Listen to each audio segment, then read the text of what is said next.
Baik,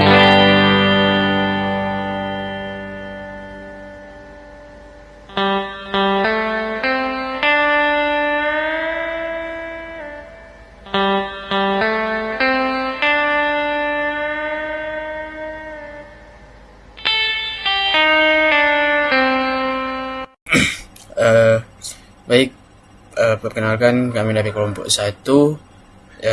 Kami akan membahas tentang Artificial Intelligence AI 2. Nah, kami itu beranggotaan ada Sefanya Mandagi, Michael Maramis, dan Juan Carlos. Nah, pertama-tama itu apa sih itu kecerdasan buatan? Untuk kecerdasan buatan atau biasanya juga kita bisa sebut AI adalah ilmu komputer yang bertujuan atau berfokus pada pengembangan sistem komputer yang mampu melakukan tugas yang biasanya itu memerlukan kecerdasan manusia. Ya, contohnya itu seperti belajar, memecahkan masalah, dan pengambilan keputusan. Selanjutnya itu manajemen support system. Manajemen support system ini terdiri dari 6. Yang pertama itu ada decision support system atau bisa disebut juga DDS. DDS ini dirancang untuk membantu pengambilan keputusan dengan menyediakan informasi yang relevan, analisis data, simulasi, dan alat pemodelan untuk menyelesaikan masalah yang kompleks dan semi-terstruktur. Kedua itu Group Support System, bisa juga disebut dengan GSS. GSS ini termasuk dalam grup DSS atau GDSS. GSS bertujuan untuk meningkatkan efektivitas, efisien, dan kualitas keputusan yang dibuat oleh kelompok dengan menyediakan alat komunikasi, kolaborasi, dan pemodelan.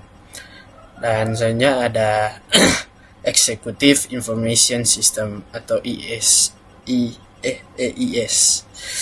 Tujuan utama dari EIS adalah penyediaan akses cepat dan mudah ke informasi yang relevan dan penting untuk mendukung pengambilan keputusan strategis. Keempat itu ada Expert System atau ES. Sistem ini menggunakan pengetahuan dan aturan yang diambil dari pakar manusia untuk menyelesaikan masalah yang kompleks atau semi-terstruktur yang biasanya memerlukan keahlian manusia. Kelima itu ada Artificial Neural Network atau ANN, adalah model komputasi yang terinspirasi oleh cara kerja otak manusia. Dirancang untuk mengenali pola, mengklasifikasikan data, dan memecahkan masalah yang kompleks.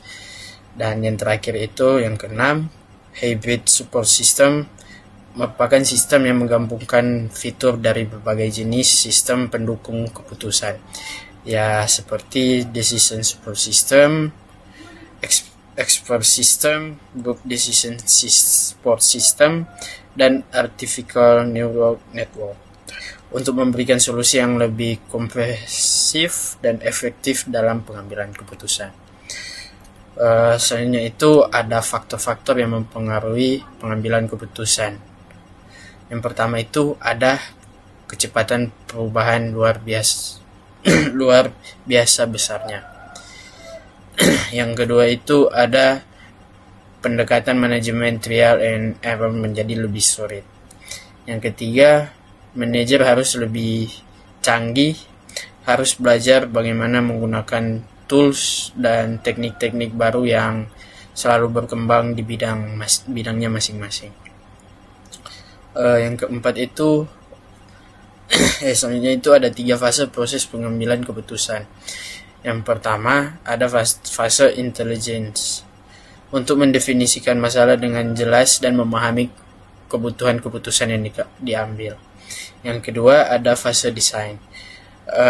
Ini untuk menemukan, mengembangkan, dan menganalisis. Proses desain ini membantu mengembangkan strategi untuk mencapai tujuan yang diinginkan. Baik, selanjutnya proses-proses yang terjadi pada kerangka pendukung keputusan. Yang pertama, terstruktur, adalah keputusan yang berulang dan rutin dengan prosedur atau aturan yang telah ditetapkan untuk menghasilkan keputusan. Yang kedua, tak terstruktur adalah keputusan yang tidak rutin dan kompleks, di mana tidak ada prosedur yang jelas atau standar yang dapat diikuti. Yang ketiga, semi terstruktur adalah sebagian keputusan dapat diotomatisasi dengan menggunakan model atau prosedur, sementara sebagian lainnya memerlukan penilaian atau interpretasi manusia. Selanjutnya, Decision Support System atau DSS. Suatu sistem yang ditujukan untuk mendukung manajemen pengambilan keputusan. Sistem berbasis model yang terdiri dari prosedur-prosedur dalam pemrosesan data dan pertimbangannya untuk membantu manajer dalam mengambil keputusan. Ini adalah syarat-syarat DSS, yaitu sederhana. DSS harus dirancang agar sederhana dan tidak terlalu rumit. Robust, DSS harus kuat dan andal, mampu menangani berbagai jenis masalah dan kondisi tanpa mengalami kegagalan. Mudah untuk dikontrol, DSS harus memungkinkan pengguna untuk memiliki kontrol penuh atas proses pengambilan keputusan, termasuk kemampuan untuk menyesuaikan parameter, memperbarui data, atau memilih metode analis. Mudah beradaptasi. DSS harus fleksibel dan mudah beradaptasi dengan perubahan kebutuhan pengguna atau lingkungan bisnis. Lengkap. DSS harus menyediakan semua informasi dan alat yang diperlukan untuk membuat keputusan yang baik. Ini berarti sistem harus mampu mengintegrasikan data dari berbagai sumber, menyediakan analisis yang komprehensif, dan mendukung berbagai jenis keputusan. Dan yang terakhir, user-friendly. DSS harus memiliki antarmuka yang ramah pengguna atau user-friendly, sehingga mudah digunakan oleh orang-orang dengan berbagai tingkat keahlian teknis. Selanjutnya, karakteristik dan kemampuan DSS. Yang pertama, semi-structural decision. Yang kedua, for manager at different levels. Yang ketiga, for groups and individuals. Keempat, independent or sequential decision. Yang kelima, support intelligent design choice. Yang keenam, support variety of decision style and process. Yang ketujuh, adaptability and flexibility. Yang ke-8, ease of use. Yang ke-9, effectiveness, not efficiency. Yang ke-10, human control the machine. Yang ke-11, evolutionary use. Yang ke-12, ease of construction. Yang ke-13, modeling. Yang ke-14, knowledge. Selanjutnya akan dilanjutkan oleh Michael Maramis. Baik, selanjutnya karakteristik dan kemampuan DSS. Yang pertama, DSS menyediakan dukungan bagi pengambil keputusan utamanya pada situasi semi terstruktur dan tak terstruktur, dengan memadukan pertimbangan manusia dan informasi terkomputerisasi. Yang kedua, dukungan disediakan untuk berbagai level manajerial yang berbeda, mulai dari pimpinan puncak sampai manajer lapangan. Yang ketiga, dukungan disediakan bagi individu dan juga bagi grup. Yang keempat, DSS menyediakan dukungan ke berbagai keputusan yang berurutan atau saling berkaitan. Yang kelima, DSS mendukung berbagai fase proses pengambilan keputusan. Yang pertama, intelligence, design, dan choice. Yang keenam, DSS mendukung berbagai proses pengambilan keputusan yang berbeda-beda. Yang ketujuh, DSS selalu bisa beradaptasi sepanjang masa. Kedelapan, DSS mudah untuk digunakan. 9. DSS mencoba untuk meningkatkan efektivitas dari pengambilan keputusan atau akurasi jangka waktu, kualitas, lebih daripada efisiensi yang bisa diperoleh. Biaya membuat keputusan, termasuk biaya penggunaan komputer. Yang ke-10, pengambil keputusan memiliki kontrol menyeluruh terhadap semua langkah proses pengambilan keputusan dalam menyelesaikan masalah. 11. DSS mengarah pada pembelajaran. 12. Pengguna harus mampu menyusun sendiri sistem yang sederhana. Yang ke-13, DSS biasanya menggunakan berbagai model dalam menganalisis berbagai keputusan. Dan yang terakhir, DSS dalam tingkat lanjut dilengkapi dengan komponen knowledge yang bisa memberikan solusi yang efisien dan efektif dari berbagai masalah yang pelik. Nah, selanjutnya di sini saya akan menjelaskan keuntungan DSS. Yang pertama, memperluas kemampuan pengambil keputusan dalam memproses data atau informasi bagi pemakainya.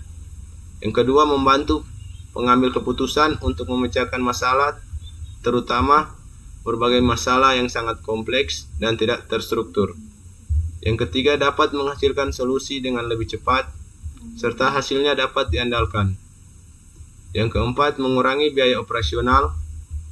Kelima, meningkatkan kepuasan pengguna. Keenam, akses ke data dan informasi yang diperbarui. Ketujuh, meningkatkan efektivitas manajerial, menjadikan manajer dapat bekerja lebih singkat dan dengan sedikit usaha. Dan yang terakhir, mampu untuk menerapkan berbagai strategi yang berbeda pada konfigurasi berbeda secara cepat dan tepat. Nah, selanjutnya komponen DSS. Yang pertama ada data manajemen. Data manajemen merupakan subsistem data yang terorganisasi dalam suatu basis data. Data yang merupakan suatu sistem pendukung keputusan dapat berasal dari luar maupun dalam lingkungan. Yang kedua, model manajemen. Mengelola berbagai model analitis dan matematis yang digunakan dalam DSS. Model ini dapat mencakup model statistik, simulasi, optimisasi, dan keuangan yang membantu dalam analisis skenario dan evaluasi alternatif keputusan. Yang ketiga, communication and collaboration. Mendukung komunikasi dan kolaborasi antar pengguna dalam organisasi yang terlibat dalam pengambilan keputusan. Ini sangat penting untuk sistem pendukung keputusan kelompok atau GDSS yang memfasilitasi diskusi dan pengambilan keputusan kolaboratif. Dan yang keempat atau yang terakhir, knowledge management mencakup basis pengetahuan yang menyimpan informasi, aturan, dan prosedur yang relevan untuk mendukung pengambilan keputusan. Selanjutnya di sini yang terakhir model konseptual DSS. Yang pertama di sini ada manager user. Yang kedua dialog manajemen. Lanjut knowledge manager, model manajemen, data manajemen, data eksternal dan internal, dan yang terakhir other computer based systems.